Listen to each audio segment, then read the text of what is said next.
Stock मार्केटमध्ये पैसा बनवण्यासाठी काय करायचं आहे? कशामुळे पैसा बनतो? सिंपल. कशामुळे बनतो? समजून घेण्यामुळे पैसा बनतो. आता तर कसा सांगतो मी. ओव्हर ट्रेडिंग करून पैसा बनतो का? मी दिवसाला 10 एंट्री 15 एंट्री घेतल्या म्हणजे पैसा बनेल का? अरे नाही बनणार यार, नाही बनणार. पैसा बनवण्यासाठी काही गोष्टींना समजलं पाहिजे. जसं की काल दिवाळी झालेली आहे आपली, खूप मोठा मार्केटमध्ये ट्रेंड मिळालेला आहे. 500 700 पॉईंट 1000 पॉईंट मार्केट पडलेलं आहे. त्यातले 500 पॉईंट तुम्ही इझिली कॅच केले असते, पण आपण ते कॅच नाही केलेले. त्यामुळे आपला माइंड काय बोलतोय? नाही, मला आता डाऊन साईडला ट्रेड घ्यायला पाहिजे परत एकदा. पण कसा बनणार? नाही बनणार ना. मार्केट कधी बनेल? जेव्हा एक ट्रेंड गेला, आता मार्केटला थांबू दे मग पडू दे ना. असं थोडी आहे की मार्केट कंटिन्युअसली पडतच राहणार आहे.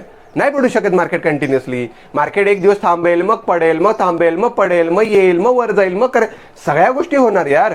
असं एका दिवशी सगळ्या गोष्टी नाही होऊ शकत मार्केटमध्ये. समजून घ्या, मार्केट आहे हे काही पैसा बनवण्याचं झाड नाही आहे की तोडून आणायचे पैसे. समजून घ्यायचं आहे, ट्रेडिंग करायचं आहे, अंडरस्टँडिंग करायचं, तरच पैसा बनतो इथे. होप समजलं असेल. अशाच सगळ्या व्हिडिओसाठी युट्यूबला सुद्धा सबस्क्राईब करून ठेवा, कारण युट्यूबवरती मी सगळ्या गोष्टी पोस्ट करत असतो. Bye bye, take care.